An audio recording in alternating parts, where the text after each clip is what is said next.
Give me 5 tips to becoming a better leader. Well, the first person you got to learn how to lead is yourself. Number 2, I would say you can't take people somewhere you've never been. How the hell do I start, being more productive? Like, what are like some action steps?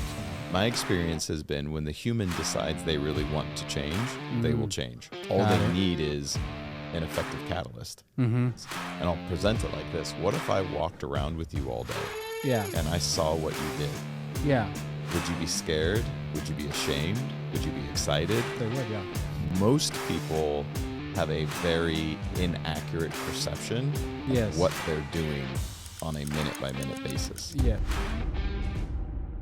Sebastian Enges, how's it going, baby? Amazing. Excited to have you on. So we are at WealthCon right now. You just got off stage. How are you feeling? Great. It was awesome. Beautiful. It was a great audience. So we got to get straight to it because we got so much going on right now. I guess for people who aren't familiar with you, can you tell us your quick story? Yeah. Well, how quick? I've been a business consultant for the last 10 years, building a lot of direct sales teams for some of the biggest companies in the nation. We have offices all over the country. And then the last 5 years, I've gone more into helping small businesses. We started a fund, started a coaching program, started kind of diversifying from there. But I really cut my teeth working with the big boys. Okay. So when you say you work with small businesses, what does that mean? Doing a lot more coaching and support of small business. My heart is small business. So pre-pandemic, 69% of the jobs in the United States were created by small business. And they tend to have a higher satisfaction rate than people who work with big businesses because you're more likely, not necessary, but more likely to be treated like family, deeper connections, and in many ways more opportunities. Yeah.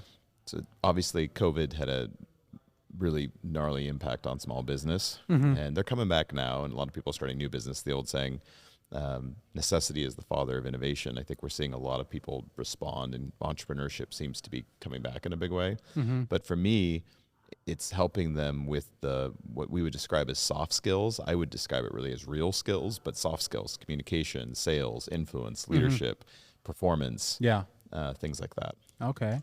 So I guess let's get straight into performance. So you help people perform better. So what does that mean exactly? For most people, they come to me, not always, but more often, they're doing good. They want to do great. Okay. So it's those little shifts, those little changes that helps them get more out of their day, more out of really the big 3 is what I call it, the 3 areas that most people struggle in, which is health, wealth, and relationships. Okay. Right. I think there's more categories in life than that, but those are the 3 that we seem to struggle with the most early. Yeah. Right. We come out of our education system, and which is, we spend 12 years getting an education on average, and we come out ill-prepared for the real world. Yes. And we're not great at relationships. We know very little about building wealth, right? And we know very little about health. It's wild to me that we spend that much time getting educated, whatever that is. Yeah. And yet, back test what I'm saying. Think about people in their 20s. A lot of their pain is usually it starts with relationships and money. And then at the end of their 20s, early 30s, it starts getting into their health. So usually people come to me and maybe they've traded their health for wealth. So now they're financially well off, but their relationships suck and their health is declining. Yeah. It's like, hey, how do I take this area of my life and improve the different areas of my life? Got it. So I'll tell you a quick story. So when I got into real estate in 2015, I was struggling financially, came from a home of like having a single mother. I became a father when I was very young. I was a single father. And then, learned about real estate, and then got married right after, and then had another kid. So I had 2 kids, my wife, I had my mother, I had a whole lot of people, leaning on me, right? And I remember when I first started real estate, I had the thought, I am going to trade my health for finances. Yeah. I remember very clearly, I was like, okay, I'm going to work as hard as I possibly can. I don't care about anything else. I remember I heard Tom Brady say, football is A, and then my family is like A2. Do you remember that? Yeah. So I was like there. And so what I would do is I'd wake up at 5:30, start working, and I would just freaking grind it out to like 8 or 9. And then on my way home, I would stop at Taco Bell or Oh man, yeah, it was bad. That's rough. Crunchwrap Supreme or Sure. Jack in the Box. You know what I'm saying, for all the Cali people. I would stop there, eat, go home. Honestly, smoke a little marijuana, relax. Yep. Wake up, do the same thing. Yep. And I did that for 2 to 3 years, where I was just all day grinding, not eating well and putting everything second. And I did end up making a lot of money. And then in 2018, I remember I had more deals than I ever had in my whole life, and I was extremely anxious. I was like, holy crap, dude. Like, I remember, like, I felt cold all the time. I remember that I just woke up, like, I'd wake up, look at my email. I'm like, dude, I have 100 emails. Like, holy shit. Like, and I would just live like that. And then one day, this might get real dark, but I remember one day I was laying there and I was like, dude, I just want to, like, not do this anymore. Right? Like, the whole thing. Yep. And I was like, well, that's not a good thought. Yep. That's not a good thought to have. So I actually went to the doctor because I was like, hey, like, so I was cold. I was way overweight. So right now I weigh 180. I was like 210. And the weird part is I wasn't even eating a lot. Yep. So I was 210, always cold. Your and then body was in survival mode. Yeah. And then my mind started having these really dark thoughts. And I was like, hey, I don't know what's wrong. This is what's happening. Da, da, da. And they're like, okay, your thyroid's messed up. So I started taking thyroid medicine. And then I was like, damn, I'm freaking like 27 years old, like taking thyroid medicine. Like, Hyper or hypo? it was Probably low. hypo. Yeah. So I was like, damn, like I'm 27. I'm already taking pills. Like, what the hell? So at that moment, I decided, like, all right, I am not going to trade my health for wealth anymore. Like, I've done it. Let me, like, start to balance. Yep. And I can go on and on, but I remember I had that exact same thought. So how does someone, like, I guess, get ahead of that? Well, I appreciate you breaking that down. That's a very common thing. The issue is believing that it has to be a sucker's choice, that you can't do both. Yeah. Right, and this is when I was talking about premise on stage. That's the premise. Some people believe the only way to build wealth is to sacrifice every other of their life. Yeah. Because they believe that, that's exactly what they create. Right? So they think, okay, I'm gonna go hard on my wealth at the sacrifice of everything else. That's their premise. Yeah. Part of coming full circle with this is when you realize I don't have to do it that way. Yeah. But I have to be more deliberate. I'll give you a more innocent example how this works out. A lot of people lose a lot of their friends coming out of college. Right? The average man has maybe one good friend, which is really sad. It's declined from 3. Part of the reason of that is in early life, our relationships were largely relationships of convenience. We were friends with people because they were on our soccer team, they were on our football team, we went to school with them, we rode the bus with them. Yeah. So it didn't take as much effort to keep the relationship cultivated because there was something that brought you together. And so then when you start a job or you get into a career with a family, you have never learned the life skills to manage relationship. You'll say things like, I'm working too much, I'm losing all my friends. That's a classic one I get with guys in their early 20s who feel like they're working too much, losing their friends. And I'm like, no, dude, you work 40 hours a week. Your issue isn't that you're working too much, is that you don't have the life skills to manage these other areas of your life. Yeah. So they're falling apart because you haven't learned how to manage them deliberately, right? Not that it's because you're working too much, which is the easy excuse and people will blame. Yeah. Right. And so part of helping people see this is to create new frames and new premises around this. Like, and this is the old saying, a lot of people will trade their health for wealth only to trade their wealth back to get their health back. Yeah. Right. And so the key is to learn to balance is a tricky thing, but it's learning to not sacrifice the big picture for short-term problems. So that's one of my kind of organizing beliefs, organizing principles, and kind of first principle thinking is do not sacrifice the long-term for short-term gain. And this is where a lot, back test this, you see this in people's life, how much pain is created because they sacrifice the big picture for something now. And this is the human dilemma. Yeah. And so getting a hold of that. So simple things, and this isn't always easy, and there are seasons where you're going to be harder on your body, right? And if it's just a season, you're okay. But what you're talking about is your body is like a Ferrari, right? Or a Lamborghini. It's a high performance machine that if you treat it well and you take care of it will last a very long time. A lot of people will talk about getting in their 30s or their 40s, and they'll start saying, oh, I'm just getting old.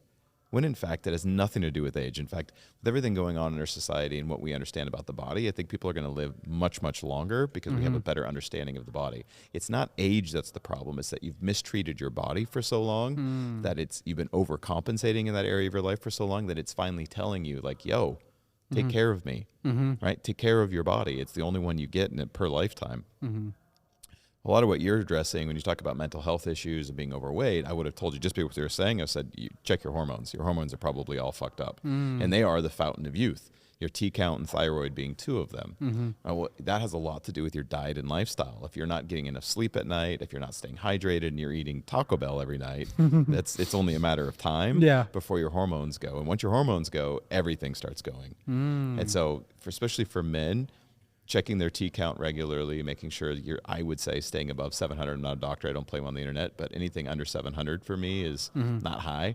I say that because the recommended range is 200 to 1,000, which is like, what are we doing here? It's a huge range. Yeah, huge range. So I would say over 700, you're probably solid, depending on your age.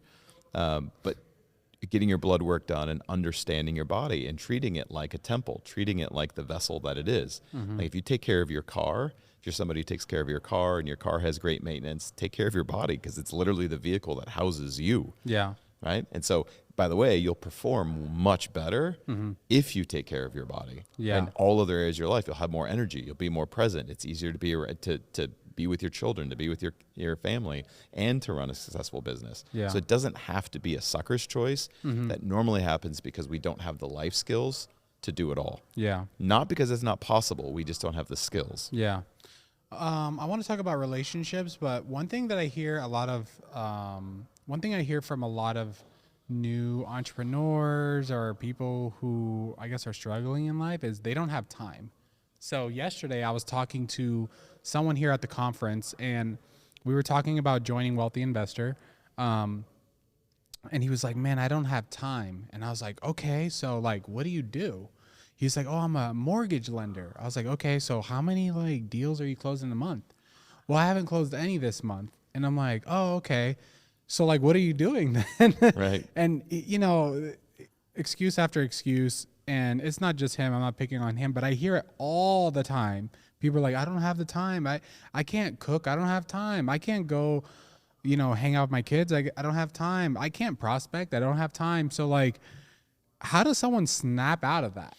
One of the things I'll take my students through, which I have a lot of fun with, is, and I'll present it like this: what if I walked around with you all day? Yeah. And I saw what you did? Yeah. Would you be scared? Would you be ashamed? Would you be excited? They would, yeah. Most people have a very inaccurate perception of what they're doing on a minute-by-minute basis. Yes. And so, again, this goes back to the life skill thing. It's not that they don't have time. They don't have the skills to manage this effectively. And I would focus more on focus and energy than I would time. Because it's not the amount of time you put into something. It's the amount of focus and energy that you put into something that moves the needle. Yeah. So there's people that work hard 10, 12 hours a day, but they're barely moving the needle because their focus and energy isn't there. Yeah. Right. And so that's kind of one of the things I'll come back to. And so you can take people through the process of every 15 minutes, check in and record what you did for the last 15 minutes. Yeah. And people will get embarrassed really quick when they're like, whoa, I'm not doing nearly as much as I fucking think I am. Yeah. Right. And they begin to get real with themselves. And that's, again, organizing principle. We must be real about where we're at while maintaining optimism about where we're going. Yeah. But nothing is going to change in your life until you start getting very real about where you are at. Yeah. And most people don't. They have a disassociated view of what they're doing. Yeah. But let's say, I bet you if I asked like our camera guy right here, you probably spend too much time on your phone, right? The average person listening to this could look at their screen time and cry. iPhone will tell you every night. Exactly. So I would say the average person knows that they're wasting their time. Totally. But I think it becomes a habit where there's a reward. Yeah. So we always do, and this is hard for people to hear, but we always do what we value most. The easiest way to become more self-aware is simply get honest about what you value.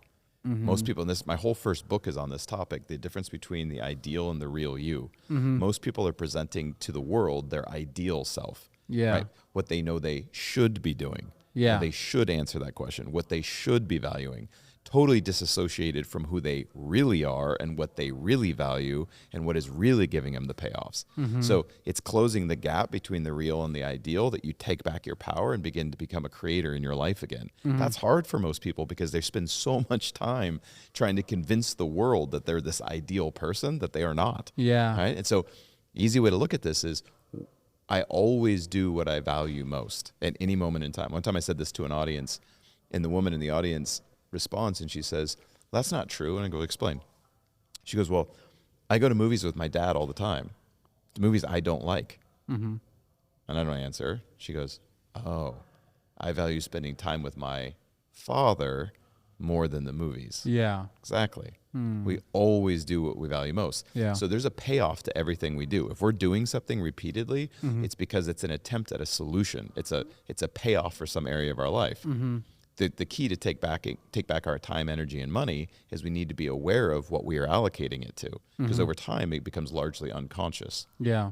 So, but how does someone start to work on their real self? Because I think most people know, I'm sure everyone in this room wants to make more money. Yep. Right? But they rather watch social media, TV, Netflix, whatever the case may be. Totally. Yeah. So they value those things more than making money. Yeah. And for me, there's no judgment in that. It's just about getting real about that's who you are. But how do they fix that? Value money more than the things they say they want. Right? So I mean, it's a pretty simple answer. Yeah. An answer, not as easy indeed. Yeah. But it's recognizing consciously, I value watching other people live their life, social media, Netflix, more than creating my own life. Well, why is that? Do I want to live that way? What's the cost of living that way? So I like to use the Dickens process, which I think Tony Robbins made popular, but it's take them back into their past, see how this behavior has impacted them in the past. And so they can deeply feel that. Well, how has this impacted my life in the past? Yeah. Oof, I don't like that. Well, how is it impacting my life right now? Oof, I don't like that. Yeah. Well, if nothing changes, how is that going to impact my future? What's going to change? I don't want to continue to live like that. Yeah. So the reason you're doing that, you're closing the door on any tents that they can run to make them think it was okay at one point. Right? So you close the door and it's like, well, nothing's going to change unless you change. Yeah. So getting them to feel what's the cost of being more interested in watching other people live their life than living your own. Yeah. What's been that cost to you? And if it's worth it to you, like, no, I love it. Well, great. Yeah. Continue to do it. Yeah. My goal is never to try to convince somebody to do something they don't want to do. Yeah. My goal is simply to help people become aware of what they're doing. Yeah. And then they can consciously decide, do I want to continue to do this? Yeah. So, And that usually comes from a wake-up call, by the way, which is why most successful people had some traumatic event happen to them that it was like a wake-up. Yep. Right? And unfortunately, humans seem to respond to pain and fear Yeah. more than anything else. And Yeah. most stories of wake-ups come from pain. Yeah. Right? It's like when the pain of staying the same gets great enough, we change.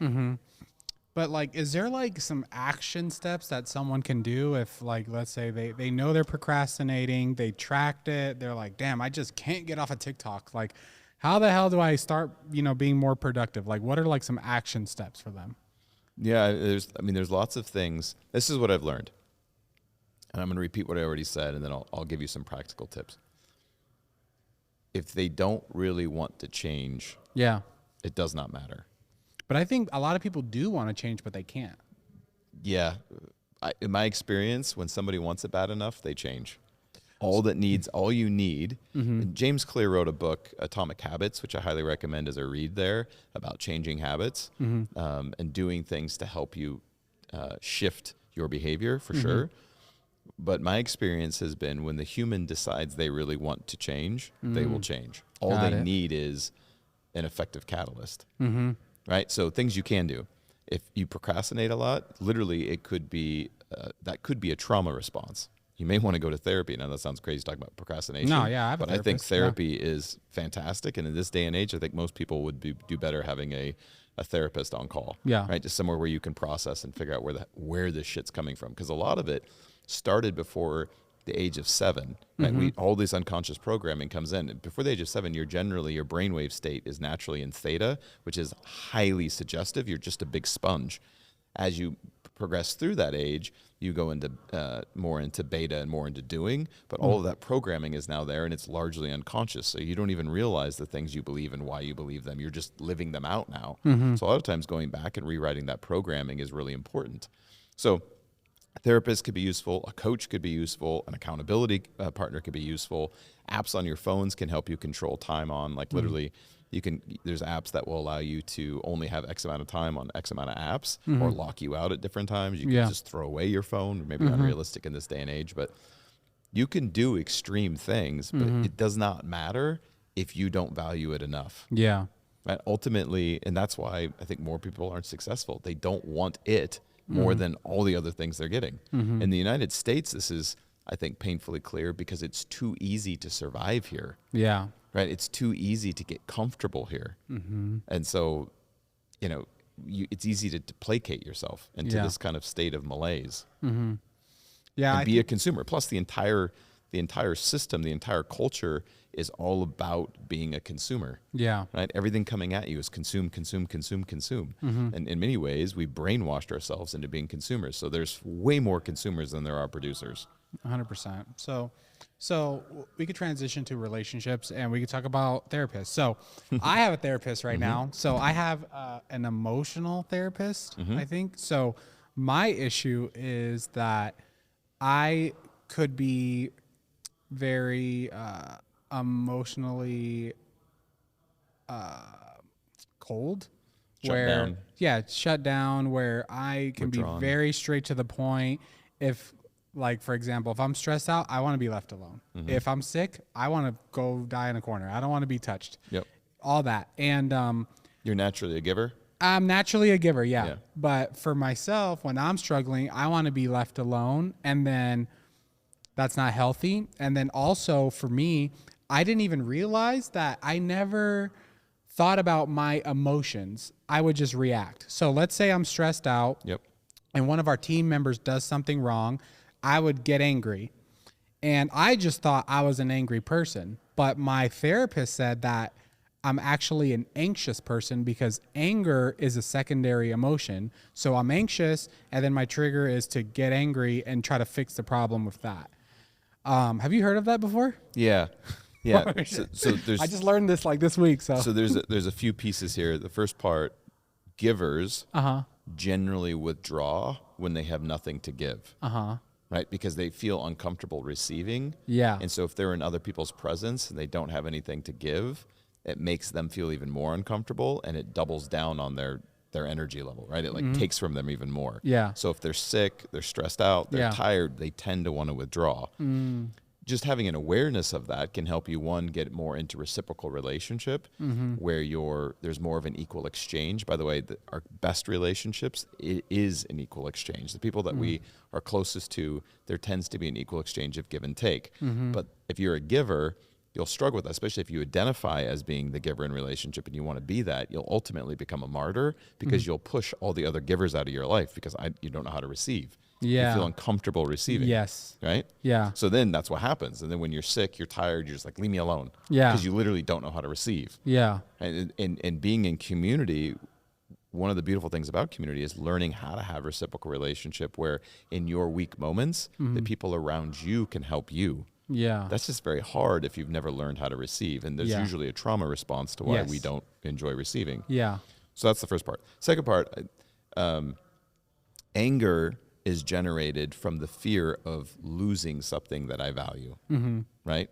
And so as a secondary emotion to that statement, right, or to that belief, the underlying belief is something I value is being challenged or being threatened right now. Yeah. Okay. So, and he who's good with a hammer sees everything as a nail. So your response to that is if you've learned that anger gives you the result you want, you'll continue to go back to anger unconsciously. Yes. And it may not be the right tool for the job. You just don't know that because that's all you've ever used, right? Yes. He who's good with a hammer sees everything as a nail. And so there was a big study that was done that I thought was pretty fascinating that showed that emotional intelligence is a much better indicator of lasting success than intelligence, right? Or IQ. Yeah. And that I think is really fascinating because we usually associate intelligence with smart people. Although if you backtest this, I think all of us know a lot of very smart people who are not very successful. Yeah. Emotional intelligence is a much better leading indicator because now you become aware of what's going on inside of you, what you're experiencing. And this is very much tied to self-awareness. So there's two forms of emotional intelligence. One is you're inwardly aware of your experience. Wow, I'm angry right now. I'm sad right now. You're able to label your emotions and understand them. The other is to be emotionally aware of other people's state. So when you Yes. walk into a room, you can read the room or the energy in the room or the Yeah. emotional state of the person you're talking to, which will make you much more effective at communicating, sales, influence. When you put those two together, it's a superpower. Yeah. But specifically, men have been taught more often than not that emotions are bad. Yeah. Don't show your emotions. Don't And so don't cry, don't express anything. So they get stoic, but not in a real way. It's like it's all repressed and it's down there. Yeah. And then it just, it blows up when you're Yeah. stressed out, frustrated, or you Yeah. drink too much tequila. Yeah. Right. So learning how to process your emotions and be aware of them is key. And it'll make you a better leader. Yeah. It'll make you more empathetic to the people on your team and your wife and your partners. But it's a process of becoming, just taking that extra. When I teach people around emotional intelligence is just take an extra breath Yeah. before anything comes out. It allows just that extra second for your prefrontal cortex to engage, get oxygen to your brain, and go, what am I experiencing right now? Another organizing principle is I won't make a long-term decision if I'm in an emotional state, if I'm emotionally compromised. Yeah. And if I'm super emotionally compromised, I won't have a conversation with that person until I am not emotionally compromised. Because I'm more likely to say something that I don't want to say. Yeah.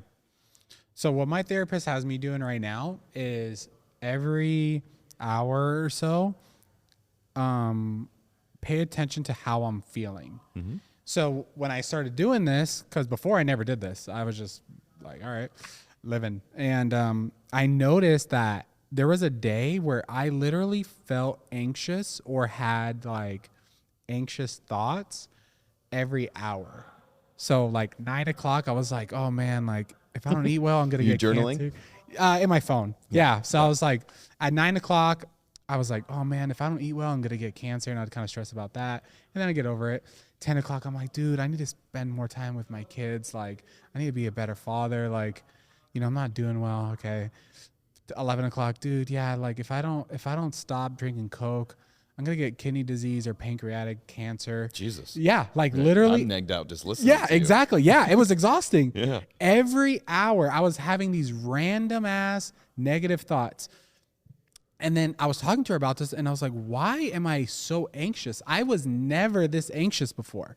And you know what it was? I was drinking a lot of caffeine. I was drinking a Celsius every single day when I woke up and then going to work out. And then after that, I would be like stressed out until noon. And then I was like, you know what? Let me like lay off these Celsiuses for a little bit. You're only having one? I'm only having one. If you stay, I'm not a doctor, I don't play on the internet. If you stay under 200 to 300 milligrams of caffeine a day, for most people, you'll be okay. I would, okay, so I And would a drink Celsius, I one. think, is like 250 to something right there. So I would drink one and then I would dabble with coffee or green tea. If you start getting into the 500 to 1,000 milligram range, you'll be just like overstimulated and easy to get super anxious. Yeah, so that happened. So I got off the Celsius, and then I was like, oh, okay, like I'm actually not as anxious as I thought I was. Yep. But I'm still that helped a lot. And then secondly, paying attention to it. And then she told me the same thing. Like when I start to feel anxious, like take a second, breathe out, because you'll naturally breathe in. So just breathe out. And then also understanding that my anger usually relates to me being anxious. So try to figure out what is triggering me to feel anxious. And then not only that, so when I have these thoughts, like, is this a realistic thought that I'm having? So I'm going to get cancer and die. Probably not right now. So like, why do I keep doing that? You know what I mean? Yeah. So that's what I've been working on. Being curious, I love this. So being curious can help you shift this. Where you're just, why do I feel this way? Why do I think this way right now? Yeah. And we have lots of thoughts. One of the practices you can learn to do is not to identify with your thoughts. So most of us think our thoughts are us. Yeah. I like to think of thoughts like radio stations. They're all out there. There's Yeah. all these thoughts in the air. Yeah. And this is kind of old school because nobody listens to the radio anymore, I don't think. But if you flip the station, you'll hear different kinds of music. Yeah. It's the same thing with your brain. It's constantly going. Yeah. The thought only becomes potent if you grab onto it and then you begin to own that thought. Yeah. Right? So a lot of times you just get weird thoughts that go through your head. Just let them keep going. Do you Like, have these weird thoughts? Of course, everyone does. Right? Just Daily the or keys- how often? I don't know about daily, but regularly. Okay. Right? Where just our weird fears will come in. I'll go. I look at it like that's funny. Yeah. That's interesting, and I just let it go. Yeah. Just right. I'm not going to hold on to a thought that doesn't serve me. All right. So that's always it for me. That's the Yeah. formula.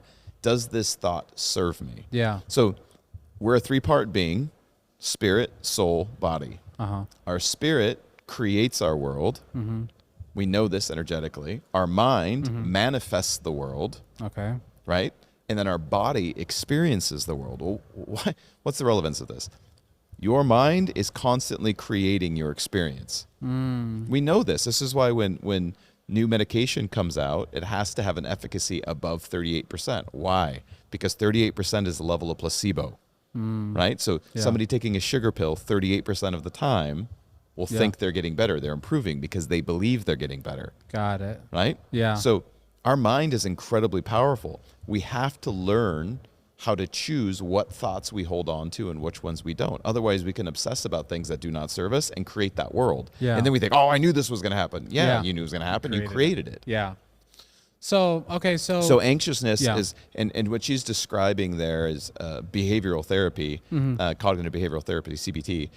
Is thinking is anxiousness is the emotion, primary emotion. Yes. Anger is the expression of it because anger is the expression of something I value is being threatened. Yes. So in this case, if I continue to have a bad diet, I'm going to get cancer. What's being threatened? My body, Yes. my physical well-being, my ability to provide. So it's like boom, boom, boom. Yeah. Triggers all that. Now my response is anger to that. Yeah. So in those cases, we would go back and change our story about a thing, our thoughts, right? And that was what I was talking about earlier about premise. What is your premise? If your premise is, if I eat these foods, I'm going to get cancer, Yeah.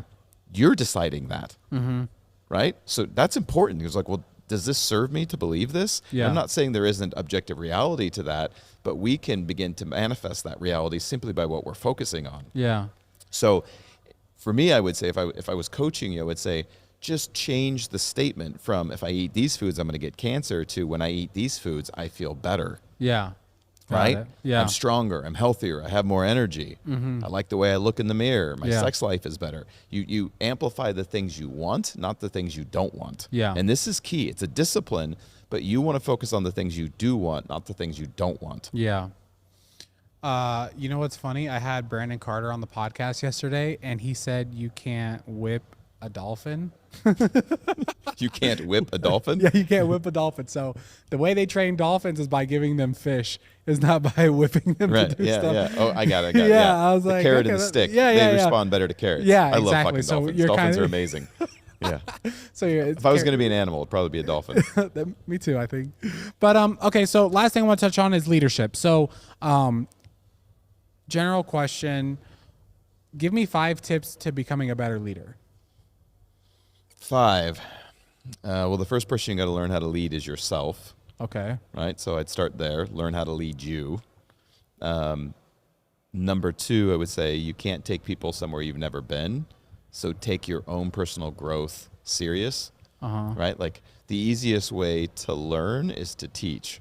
And so if you're a great leader, then you should have a growth plan for yourself where you are constantly growing and developing yourself. I think leadership is really about being a servant. So I'm really into servant leadership, right? You're there to serve your people, to come through for your people. You're there for them more than they're there for you. I think that's really, really important. Then obviously the best way to lead is by example, and then by proven competency. Like that's the most potent levels of leadership are in proven competency. And there's 5 levels of leadership. John Maxwell talks about this a lot, and he's exactly right. Number 1 level is title leadership, which isn't leadership at all, right? People are following you because you have a title next to your name that says they should. It's the lowest level of leadership. Second level is relational leadership, where they follow you because they like you, right? They have a connection with you. Third level is you've demonstrated competence in your own life, right? Your own performance merits a certain level of leadership and influence. Fourth level is not only have you demonstrated competency, but now you have a reputation of being able to teach other people to do it. So not only have you done well, you've taught other people how to do well. Yeah. And then the fifth level he regards as pinnacle leadership is where your reputation precedes you, where over time, your reputation is at such a point where you are an unquestionable authority or expert in this particular subject. Yeah. So that's 5 levels of leadership. But I would study, first of all, I'd study great leaders, study people that you look up to, books on leadership. I think John Maxwell has done an incredible job of making very approachable, digestible content around leadership that can help anyone just understand what it is to be a leader. Yeah. But take it seriously. 100%. Who are some of the best leaders that you personally know? That's a great question.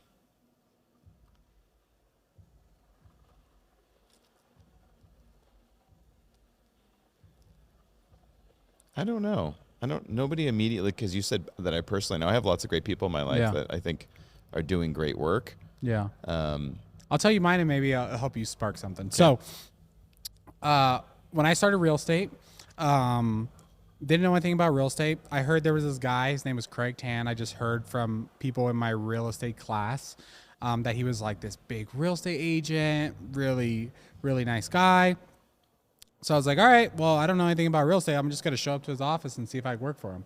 So I show up to his office, dressed perfectly like you, dressed super good, really nice smile, very well put together. I met his team, and I was like, hey, man, like, my name's Brian. I want to work for you. Like, can I do that? I don't know how this works. He's like, all right, come back for an interview. I was like, okay. So came back for an interview. He told me about his business. I seen that he had a really nice car, beautiful family. His business was amazing. I've never met someone that was that wealthy before. And he never talked about it. I would just ask him questions. I'm like, dude, how many rentals do you have? He's like, oh, I have 34. And I'm like, oh, how much cash flow do you make? He's like, oh, they're all paid off. I don't know. And then, I was like, okay, how many houses do you sell a year? He's like, oh, 210. And I'm like, damn. So you get paid every day. I've never met someone like that before. You get paid every day. Your car is nice. You have all this stuff. What does it take? He was like, oh, be humble, be a servant. I put myself last at the end of every transaction. I make sure I take care of everyone first. Whenever he would be giving me feedback, he'd be like, Brian, do you mind if I give you a little bit of feedback? And I'm like, yeah, dude, you're my boss. Yeah, whatever you tell me. He was always so freaking nice. So for me, he's always going to be someone that I look up to and admire as a leader because of just he didn't talk the talk. He just walked it. Yeah. Never talked about his success. Never went on stage and said, I've done this, this, and this. I've had him on the podcast. I try to ask him about numbers. He never shares it. But for me, that is someone that I've really admired and looked up to as a leader. I love it. I think most of the people that I've admired from a leadership standpoint are people of history. I don't know exactly what that says about me, but George Washington, Benjamin Franklin, Thomas Jefferson, Napoleon Bonaparte, Winston Churchill. Yeah. So when I think of great leaders, I think of those guys, which isn't to say that there are a lot of amazing people in my life that I think demonstrate leadership, but none of them top those people. Who's your number one and why? Probably George Washington. Okay. And it's fresh in my mind right now because of July 4th. It's probably my third favorite holiday. Okay. I read George Washington's farewell address every year because it was he on his way out, right? And that was his leadership was incredible because he chose to step down, right? Because he didn't want a dictatorship. He was trying to get out of this idea of having a king, right? And they wanted him to stay. This is why we have election terms, right? And he stayed for 2 terms. They asked him to continue, and he said, no, I have to step down, right? But he wrote an essay explaining what the pitfalls of the U.S. were going to be and what we'd have to do to navigate in order to keep the democracy alive. But he demonstrated humility. He demonstrated servant leadership, leading from the front, and was, one of many who sparked the United States, which in my opinion is probably the greatest country that's ever existed. Doesn't mean we don't have our problems and we have things we got to get through, but so I think George Washington's probably number one for me. Benjamin Franklin's behind that list. Abraham Lincoln, who helped us get through a civil war that almost tore the nation apart. Yeah. So for me, it's a lot. When I think of great leaders, it's generally people of history. Got it. All right. Well, you know what, brother? I really appreciate you coming on the podcast. Man. Thank you so much. If people want to find you, where do they go? At Sabastian Enges on any platform will get you there. That's probably where to go. At Sabastian Enges. It's all A's, Sabastin. Beautiful. All right, guys. Well, this was the Wealthy Investor Podcast. We are out. Boom. Peace.